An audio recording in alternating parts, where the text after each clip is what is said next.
میری طرف سے شانی ٹی وی دیکھنے والے تمام دوستوں کو السلام علیکم۔ دوستو، آج کی اس ویڈیو میں ہم آپ کو سیر کروائیں گے عظیم فٹ بالر لیونل میسی کے ملک کی، جو کہ جنوبی امریکہ کا دوسرا بڑا ملک ہے اور رقبے کے اعتبار سے یہ دنیا کا 8واں بڑا ملک، جبکہ ہسپانوی بولنے والے ملکوں میں سب سے بڑا بھی ہے۔ دوستو، یہاں میں آپ کو مزید بتاتا چلوں، یہ وہی ملک ہے جس نے 10 دن میں 5 صدر تبدیل کیے۔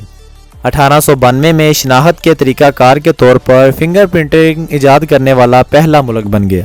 اس کے علاوہ ہم آپ کو اس ملک کی تاریخ، رقبہ، آبادی اور دیگر تمام دلچسپ حقائق سے پردہ اٹھانے کی کوشش کریں گے، جن سے پہلے آپ ناآشنا ہوں گے۔ لیکن اس سے پہلے اگر آپ نے ہمارا یوٹیوب پر موجودہ چینل شانی ٹی وی کو سبسکرائب نہیں کیا تو اس کو جلدی سے سبسکرائب کر لیں اور ساتھ بیل آئیکن کے بٹن کو دبا دیں تاکہ سیر و سیاحت کی تمام ویڈیوز آپ کو بر وقت ملتی رہے۔ ارجنٹائن، جسے سرکاری طور پر جمہوریہ ارجنٹائن کہا جاتا ہے۔ ارجنٹائن لاطینی لفظ ارجنٹم سے نکلا ہے، جو چاندی کے لیے استعمال کیا جاتا ہے۔ 1602 میں پہلی بار اس لفظ کا استعمال ہمیں ایک نظم میں ملتا ہے۔ ارجنٹائن کے شمال میں پیراگوئے، بولیویا، برازیل اور یوراگوئے شمال مشرق میں، جبکہ چلی جنوب اور مغرب کی جانب واقع ہے۔ ارجنٹائن کے مقام پر سب سے پہلے انسانی آثار ہمیں 11,000 قبل مسیح میں ملتے ہیں۔ یہ آثار مختلف قبائل سے متعلق تھے۔ بادشاہت نے موجودہ دور کے ارجنٹائن پر حملہ کر کے قبضہ کیا تھا۔ جنوبی اور وسطی علاقوں میں خانہ بدوش آباد تھے۔ جنگی آزادی کے بعد کی دہائی میں یہ علاقہ پیٹریوٹ یعنی ملک کی آزادی چاہنے والے اور رائلسٹ یعنی ہسپانوی بادشاہت کے وفاداروں کے درمیان بٹ گیا۔ لیکن اس وقت بھی ارجنٹائن اور پیراگوئے پر ہسپانوی کا ہی قبضہ تھا، اور جب آزادی کی تحریک چلی تو ارجنٹائن کے لوگوں نے آزادی کے لیے آواز اٹھائی، جبکہ پیراگوئے کے لوگوں نے ہسپانوی بادشاہت کے ساتھ کھڑے ہوئے آزادی کی۔ اس تحریر کے دوران ہی ارجنٹائنا نے پیراگوئے پر قبضہ کر لیا، اور پھر پیراگوئے نے اسپین سے اپنی آزادی کا اعلان 1811 میں کر دیا۔ پیراگوئے کا یہ آزادی کا اعلان کرنا ایک جنگ کا مقام بن گیا۔ اس جنگ کے چند سالوں کے بعد 9 جولائی 1816 کے روز ہسپانوی حکومت نے ارجنٹینا کی آزادی کو قبول کر لیا، جبکہ پیراگوئے کو ارجنٹینا سے آزادی 1842 کو ملی تھی۔ آزادی کے بعد ارجنٹینا کا نقشہ ترقی کی طرف بڑھنے لگا۔ 1875 میں یورپ سے غیر ملکی سرمایہ کاری اور امیگریشن کی لہر کے بعد زراعت کے جدید طریقوں سے ارجنٹائن کا معاشرہ ایک طرح سے دوبارہ تعمیر ہوا۔ قانون کی حکمرانی بحال ہو گئی۔ اگر ہم یہ کہیں کہ 1880 سے 1929 کا دور ارجنٹینا کے لیے خوشحالی کا دور تھا، تو یہ کہنا بھی غلط نہ ہوگا، کیونکہ اسی دوران زراعت سے متعلق برآمدات اور برطانوی اور فرانسیسی سرمایہ کاریاں اہم تھیں۔ امیگریشن میں اضافے اور شرح مواد میں کمی کی وجہ سے آبادی میں 5 گنا جبکہ معیشت میں 15 گنا اضافہ ہوا۔ اس معیشت نے ارجنٹائن کو دنیا کے 10 امیر ترین ملکوں میں کھڑا کر دیا، اور پھر وقت آیا 1930 کا کہ جب سے ارجنٹینا کی بربادی شروع ہوگی، فوج نے ارجنٹینا پر قبضہ کر لیا، اور یہ فوج کا قبضہ تقریباً 10 سال رہا، اور انہی 10 سالوں میں فوج نے ارجنٹینا کو کئی دہائیاں پیچھے چھوڑ دیا۔ اور اگر آج ہم موازنہ کریں تو ارجنٹینا غریب ترین ممالک کی فہرست میں شمار ہوگا۔ اور پھر 1946 میں انتخابات ہوئے، جس میں نرل جوان پرون صدر منتخب ہوئے۔ ارجنٹائن کی معیشت مارکیٹ پر انحصار کرتی ہے، اور قدرتی ذرائع بکثرت ہیں۔ آبادی اعلیٰ تعلیم یافتہ ہے، اور زراعت کا شعبہ برآمدات کے لیے اہم، جبکہ صنعتی شعبے میں تنوع پایا جاتا ہے۔ ملک میں خدمات کا شعبہ ملکی معیشت میں 59%، جبکہ روزگار میں 72% نوکریاں مہیا کرتا ہے۔ مینوفیکچرنگ بالترتیب 21 اور 13%، جبکہ زراعت میں بالترتیب 9% اور 7% ہیں۔ تعمیرات، کانکنی اور عوامی سہولیات بقیہ حصہ رکھتے ہیں۔ زراعت بمشمول پروسیسڈ خوراک 2010 کی برآمدات کے 54% پر مشتمل تھا۔ اسی سال صنعتی شعبے نے 35% برآمدات مہیا کیں۔ افراط زر کی بلند شرح ارجنٹائن کی معیشت میں کئی دہائیوں تک مسئلہ بنی رہی۔ 2009 میں ٹرانسپیرنسی انٹرنیشنل کے مطابق 179 ممالک کی فہرست میں ارجنٹائن کا نمبر 106واں ہوا۔ حکومتی اور پرائیویٹ شعبوں میں بدعنوانی، جس میں منی لانڈرنگ، منشیات اور سمگلنگ وغیرہ کے ساتھ ساتھ ٹیکس کی چوری بھی اہم ہے، شامل تھے۔ اپنے ہمسائے چلی کے بعد ارجنٹائن انسانی ترقی کے اشاریے اور فی کس آمدنی کے اعتبار سے لاطینی امریکہ میں دوسرے نمبر پر ہے۔ ارجنٹائن G20 کا بھی رکن ہے۔ عالمی بینک کے مطابق ارجنٹائن بالائی متوسط آمدنی والا ملک ہے۔ رقبے کے اعتبار سے اگر بات کریں تو ارجنٹائن کا کل رقبہ 27,66,891 مربع کلومیٹر ہے، جس میں 30,200 مربع کلومیٹر آبی ہے۔ ارجنٹائن رقبے کے اعتبار سے یہ دنیا کا 8واں بڑا ملک ہے۔ ارجنٹائن کا رقبہ انڈیز پہاڑی سلسلے اور بحر اوقیانوس کے درمیان واقع ہے۔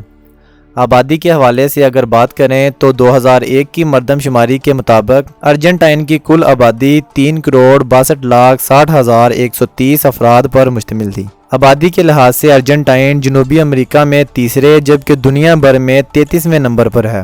آبادی کی گنجانیت 15 افراد فی مربع کلومیٹر ہے۔ کینیڈا، آسٹریلیا اور امریکہ کی طرح ارجنٹائن بھی تارکین وطن کا ملک سمجھا جاتا ہے۔ زیادہ تر افراد یورپی النسل ہیں جو نو آبادیاتی دور میں یہاں آئے تھے۔ یورپی النسل افراد کی تعداد کے حوالے سے امریکہ کے بعد ارجنٹائن میں سب سے زیادہ افراد آن بسے ہیں۔ ان کی اکثریت اٹلی اور اسپین سے آئی تھی۔ ارجنٹائن میں 96.7% سفید النسل لوگ جبکہ 62.5% اطالوی اور 2.4 امریکن لوگ پائے جاتے ہیں۔ اس کے علاوہ 0.5 ایشیائی اور 0.4 افریقی لوگ بھی رہائش پذیر ہیں۔ ارجنٹائن کی اگر مذاہب کی بات کریں تو عالمی مسیحی ڈیٹا 20 کے مطابق ارجنٹائن میں 92.1% مسیحی، 3.1% غیر یقینی، 1.9% مسلمان، 1.3% یہودی، 0.9% لادین اور اتنے ہی بدھ مت اور دیگر مذاہب سے تعلق رکھتے تھے۔ ارجنٹائن میں موسم عموماً شمال میں نیم استوائی جبکہ جنوب میں قطبی نوعیت کا موسم ہوتا ہے۔ شمال میں گرمیوں کا موسم انتہائی گرم اور مرطوب رہتا ہے جبکہ سردیاں بہت ہلکی ہوتی ہیں۔ وقتاً فوقتاً قحط سالی بھی آتی ہے۔ وسطی ارجنٹائن میں گرمیوں کا موسم گرم اور گرج چمک کے ساتھ طوفان آتے ہیں۔ سردیاں نسبتاً سرد ہوتی ہیں۔ جنوبی علاقے میں ہلکی گرمیاں اور سردیوں میں سخت برف باری ہوتی ہے۔ جنوبی امریکہ کے براعظم کے کم سے کم اور زیادہ سے زیادہ درجہ حرارت ارجنٹائن میں ریکارڈ ہوئے ہیں۔ 2 جنوری 1920 کو سب سے زیادہ درجہ حرارت 49.1 ڈگری جبکہ 17 جولائی 1972 کو سب سے کم درجہ حرارت 39 ڈگری شمار کیا گیا تھا۔ انتہائی جنوبی علاقوں میں نومبر سے فروری تک دن 19 گھنٹے طویل بھی ہوتا ہے اور مئی سے اگست تک رات طویل ہوتی ہیں۔ وسطی ارجنٹائن میں لمبی گھاس کے میدان پائے جاتے ہیں۔ اس علاقے میں مٹی کا رنگ کالا سیاہ ہے۔ یہاں کل 29 نیشنل پارک ہیں۔ ارجنٹائن کے وسطی میدانوں میں جنگلی بلی، بھیڑیے، باز، عقاب، بگلے، ہرن اور لومڑیاں بھی پائی جاتی ہیں۔ مغربی پہاڑ کئی جانوروں بشمول لاما، گوانگو اور وکوینیا اہم ہیں۔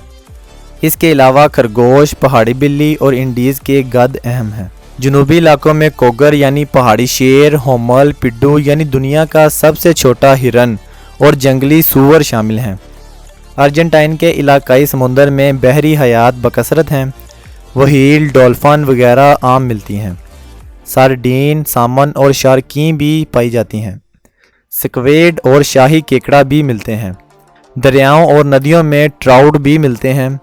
ازد ہے جیسا کہ بوا، دیگر سام جیسا کہ وائپر وغیرہ بھی پائے جاتے ہیں۔ ارجنٹائن میں ملک کی سرکاری زبان کارڈی فیکٹو درجہ ہسپانوی کو ملا ہوا ہے۔ دوسری بڑی بولی اطالوی ہے جسے 15 لاکھ افراد بولتے ہیں۔ 10 لاکھ افراد عربی جبکہ 4 سے 5 لاکھ افراد جرمن بولتے ہیں۔ آزادی کے بعد سے ارجنٹائن نے اپنا آزادانہ تعلیمی نظام بنایا تھا جس سے شرح تعلیم میں بہت اضافہ ہوا۔ اس وقت 97% افراد خواندہ ہیں۔ 5 سے 17 سال کی عمر تک اسکول لازمی ہوتا ہے۔ ایلیمنٹری یا لوائر اسکول 6 سے 7 سال پر محیط ہوتا ہے۔ زیادہ تر تعلیمی نظام کو ٹیکس دہندگان کی مدد سے چلایا جاتا ہے۔ بہت سارے پرائیویٹ پرائمری، سیکنڈری اسکول اور یونیورسٹیاں بھی یہاں موجود ہیں۔ ارجنٹائن کی مسلح افواج بری، بحری اور فضائی افواج پر مشتمل ہیں اور ان میں حاضر سروس فوجیوں کی کل تعداد 70,000 ہے۔ صدر مسلح افواج کے کمانڈر ان چیف کا درجہ رکھتا ہے۔ وزارت دفاع روزمرہ کے کاموں کے حوالے سے فوجی معاملات کی دیکھ بھال کرتی ہے۔ وزارت داخلہ کے زیر انتظام بحری حدود کی حفاظت اور ملکی سرحدوں کی نگرانی کے لیے 2 الگ مسلح افواج بھی فوجی ملازمت کے لیے 18 سال کم از کم حد عمر ہے، جبکہ جبری فوجی تربیت ہر شہری پر لازمی نہیں۔ تاریخی اعتبار سے خطے میں ارجنٹائن کی افواج بہترین ساز و سامان کے ساتھ سر فہرست ہیں، تاہم حالیہ برسوں میں فوجی اخراجات میں کمی کی گئی ہے۔ ارجنٹائن دفاع پر تقریباً $3 ارب سالانہ خرچ کرتا ہے۔ ارجنٹائن صحت کے حوالے سے بھی اپنی ایک الگ پہچان رکھتا ہے۔ ارجنٹائن نے ڈھیروں ڈاکٹر، سائنسدان اور معجزہ دنیا کو دیے ہیں۔ ان میں 3 نوبل انعام یافتہ بھی شامل ہیں۔ ارجنٹائن کے محققین نے زخموں کے علاج، امراض قلب کے علاج اور کئی اقسام کے کینسروں کے علاج دریافت کیے ہیں۔ ڈومنگو لیوٹا نے پہلی بار مصنوعی انسانی دل بنایا، جس کی کامیاب پیوند کاری کی گئی۔ اس کے علاوہ ارجنٹائن مصنوعی سیارے بنانے کے حوالے سے بھی اہم سمجھا جاتا ہے۔ ارجنٹائن میں صحت عامہ آجروں اور لیبر یونین کی مدد سے مہیا کی جاتی ہے۔ اس کے علاوہ حکومتی انشورنس، عوامی اسپتال اور کلینک کے علاوہ پرائیویٹ انشورنس بھی موجود ہیں۔ ارجنٹائن میں کل 1,53,000 ہسپتالوں کے بیڈ، 21,000 ڈاکٹر اور 37,000 ڈینٹسٹ ہیں، جو ترقی یافتہ ممالک کے برابر کی شرح ہیں۔ دوستو، اگر ارجنٹائن کے حالات آج ٹھیک ہوتے تو شاید دنیا میں ترقی یافتہ ملکوں میں سب سے پہلے نمبر پر، کیونکہ سب سے زیادہ ٹیکنالوجی اپنے ٹائم میں ایجاد ہوئی۔ ارجنٹائن نے پہلی بار کسی جاندار کے جینوم کا نقشہ تیار کیا، جو دنیا بھر میں اپنی نوعیت کا پہلا تھا۔ اس کے علاوہ انسانی جینوم پروجیکٹ میں بھی ارجنٹائن کا اہم کردار رہا ہے۔ پال پیسکارا نے پہلی بار ہیلی کاپٹر کی کامیاب آزمائشی پرواز کی۔ ارجنٹائن کا قومی کھیل فٹ بال ہے اور اس ملک کا قومی جانور سمبو لوس پیٹریوز ہے۔ ارجنٹائن کا دارالحکومت بیونس آئرس ہے۔ ارجنٹائن کے موجودہ صدر کا نام میوریسیو میکری ہے۔ ارجنٹائن کی فی کس پیداوار 13,431.88 امریکی ڈالر تھی۔ ارجنٹائن ٹائم کے لحاظ سے پاکستان سے 8 گھنٹے پیچھے ہے۔ اس ملک میں ڈرائیونگ دائیں طرف کی جاتی ہے اور اس ملک کی کرنسی ارجنٹائن پیسو ہے۔ اس ملک کا کالنگ کوڈ +54 ہے اور انٹرنیٹ کوڈ AR ہے۔ تو دوستو، یہ تھی ارجنٹائن کے بارے میں کچھ دلچسپ حقائق پر مبنی ویڈیو، جو یقیناً آپ کو پسند آئی ہوگی۔ اس ویڈیو کو اپنے دوستوں کے ساتھ واٹس ایپ اور فیس بک پر ضرور شیئر کریں، چینل کو سبسکرائب کریں اور کمنٹس میں اپنی رائے کا اظہار ضرور کیا کریں۔